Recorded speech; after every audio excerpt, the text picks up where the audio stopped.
Hello right bags, it's Jade. Welcome to a Scrap Mechanic little guide today. I'm going to be taking you through all the locations, all the points of interest, and generally what kind of loot and why you should go to some of these places. Just to help you out. If you start growing your crops pretty quickly, you may get pretty stuck in one area, having to go back and defend your fruit and your veg from these dastardly hay bots. So you may not end up fully exploring the map. I'm going to give you some top tips about where you should go and why you should go to some of these places as soon as possible.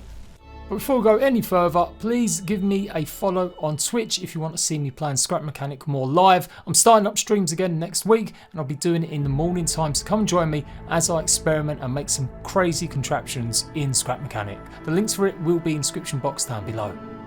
So the burnt ship that you start at, by now you should realise there's lots of loot crates all around it. Inside you've got lots of placeables that you can take and pretty much a bunch of scrap. You will need to put the fire out, obviously, and you will be returning here by looks of things in future updates to repair the ship and possibly escape. Don't overfill with this kind of stuff. You're going to be doing a little bit of trekking back and forth with a couple locations nearby, and then you're going to sort out your inventory. So I wouldn't bother taking anything just yet. Go and get all the loot from the loot crates and then go straight over to the farming area, which is usually on the right hand side. Here you want to take obviously all the seeds, obviously learn how to farm if you're completely brand new to Scrap Mechanic Survival, and the bucket is the most important. Also take all the blocks, not necessarily the junk pieces, they're pretty big and they'll fill up your inventory. You can accidentally destroy them with just one hit of your hammer. Also, it only takes 2 or 3 hits from the bots and it will destroy them as well. So for now, make sure you've got the soil, make sure you've got fertilizer, and you've got some buckets filled with water plus all the seeds. At the very least, you might want to consider taking the rooftops. They're pretty good as just big pieces that you can use to put protection around your first crop plots very soon. But it is these blocks that you want to keep, as they're pretty useful for converting into either proper wooden blocks or more scrap. Obviously the next point of interest is where you're going to get your first battery, and there's plenty of loot here too. Follow the steps all the way up to the very top and you should find a burning piece of wreckage. You can go ahead and use this battery in the ship, don't save it, you will find more batteries for more locations later. Return to the ship, power it up, and then decide if you want to stay here a while longer so you can craft yourself your very first scrap car, or I would suggest keeping the most important resources and heading off to the next few locations. The one really useful thing here is the locker that you'll find inside the spaceship, so make sure you take that at the very least. So you've all set, you've explored them 3 locations, now you're going to follow the rise down and you'll notice another big ruins. This is the start of the roadway, and pretty much if you keep following this roadway, you will never really come into too much trouble finding yourself around the map. The map is procedurally generated, but it always has the first few landmarks in the same sort of spot, and then the roads will change course depending on the lands around it.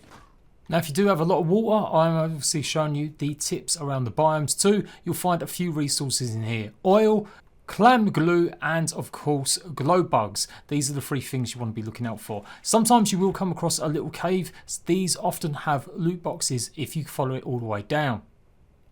Keep following the road and eventually you will come to a spot where it might go in 2 different directions. One direction normally has the Scrap Mechanic shop and it'll also lead you to a trader area, and then the other direction is going to take you eventually to the big fruit warehouses where you have to go and explore and eventually try and access.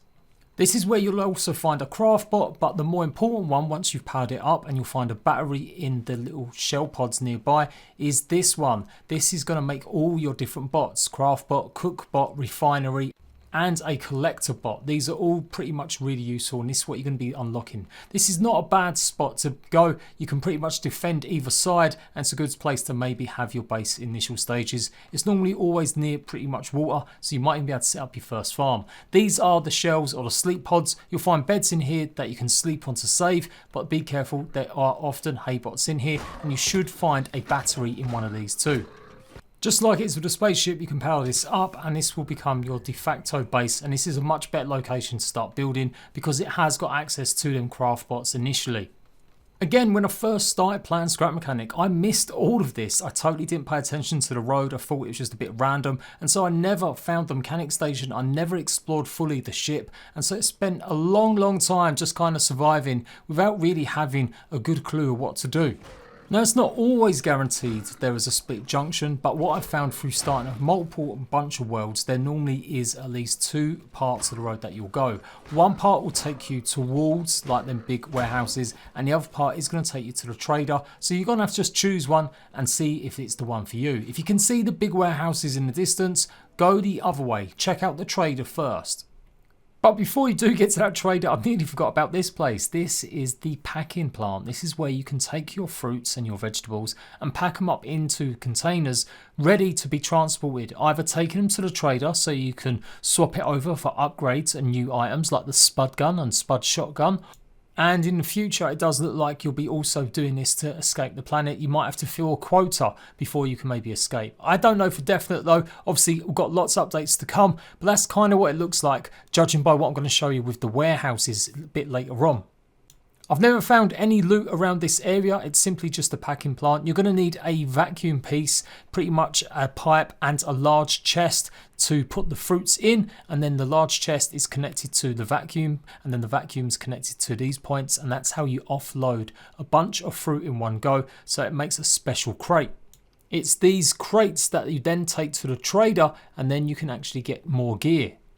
Now, often you'll come across a burn zone near the traders, so this is a good point that you'll be on, and you'll see the traders post. It does stand out. It's a bunch of huge rocks surrounded by usually a good big lot of just plain grass. Not a lot of bushes, not a lot of trees, and you can see just a little entrance hillway going up there. We're going to go through there, through an archway, and we'll arrive at the traders. You'll also sometimes see big, huge cornfields as well. That's a signal that you're near a trader too.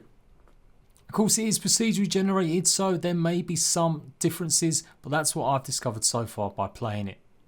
Keep following up and you'll clearly see the archway. A bunch of signs saying keep out. That's not going to stop us.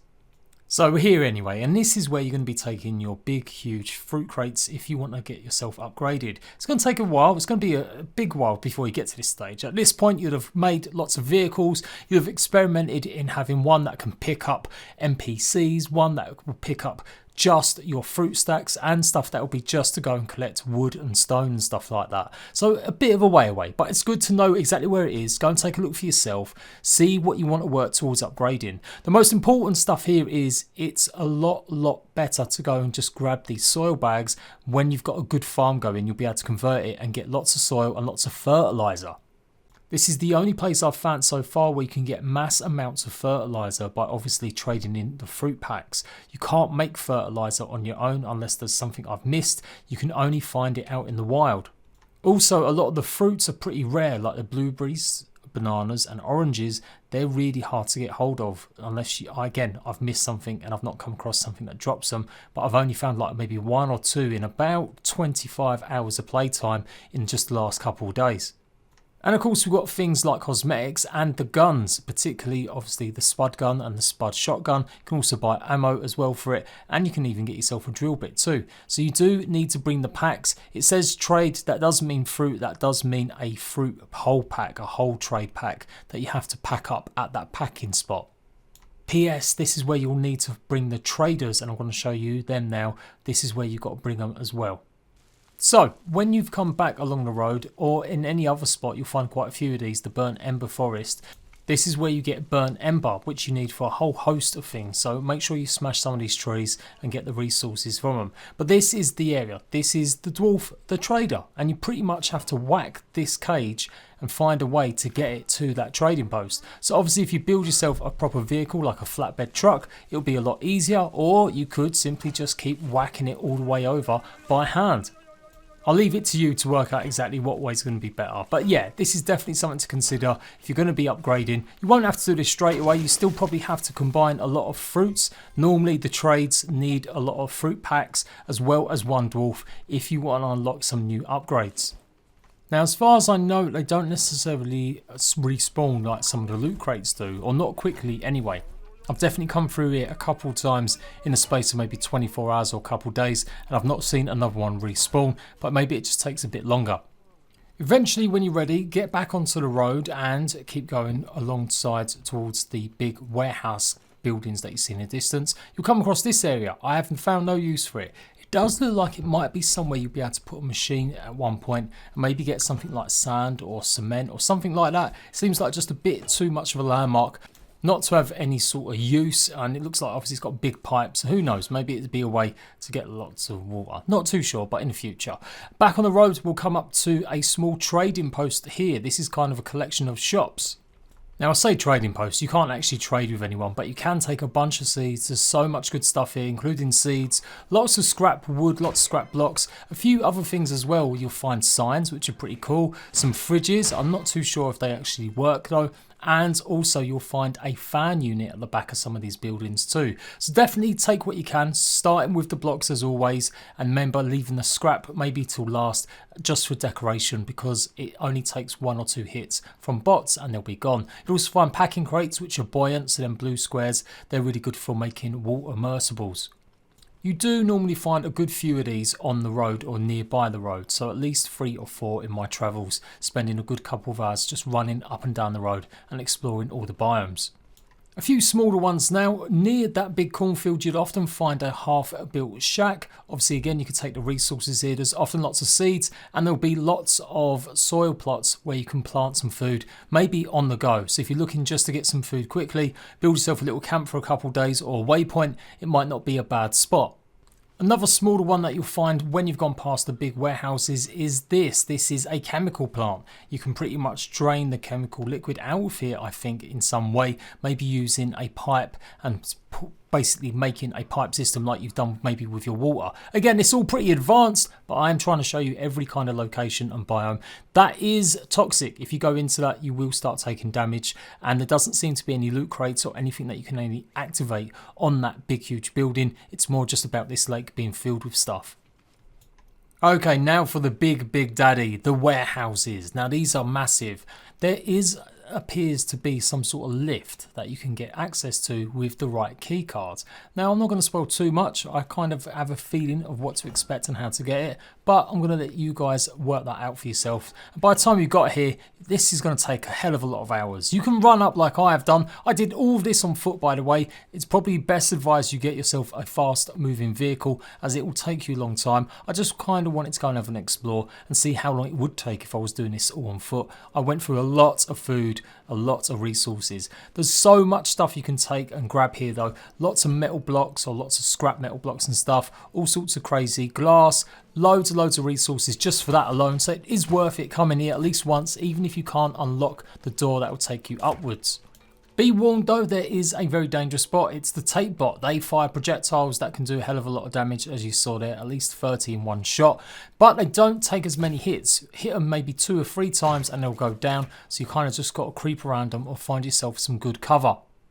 From the guardhouse, you can get yourself a battery. I don't think that's actually usable though. I've not found a way to connect it up. You'll also find some connection boxes, which are really good. So if you want control boxes for mechanisms, this is a great place to come get them as well. A ton of emergency warning blocks as well. There's just lots of good stuff. It's definitely worth bringing a chest on a vehicle so you can put all this stuff on it. And just to quickly show you, there's the keycard lift. This is pretty much, I think, what you're going to be coming for. Once you've activated or got a certain something, you can say it needs the master key. So we'll be coming here one day eventually when they update the game a little bit more and they've given us a reason. Like I said, I've got an idea, but I'm not 100% sure. If you know exactly how to get a keycard, then let me know in the comment section. But as far as I know, it's not currently in the game just yet. Well, it wasn't when I was playing this before the release, as I was given a key by the developers or a code for it to play before it came out for everyone else. And that is pretty much it. There is a bunch of them warehouses if you just keep following the road or you see them in a distance. There's also lots of ruins in between and they pretty much all offer the same sort of loot. I'm not going to go through what the ruins offer completely, but you will often find lots of yellow chests on some of the big tallest buildings that have the broken antennas. There are 2 different types of loot chests that I've come across so far. Green, which is pretty much bog standard, and then the yellow ones, which tend to have double the amount of items in it. So instead of having 1 maybe circuit board, it'll have 2 and have 3 different things in it. I hope this little guide's been helpful, just mapping out exactly what to expect when exploring scrap mechanic. Now you know what you can maybe skip, what you're going to rush for, and whether or not it's worth going to another location and just seeing what's there. Explore, that's what the game's for, but obviously it does take a while to get some of these contraptions up, so now you know what to aim for. If it has been helpful, make sure you like the video. Here is me getting some cotton, because that's another question I keep seeing asked a lot. It's in these little bunches, and I'll see you rat bags for another scrap mechanic guide soon. Laters.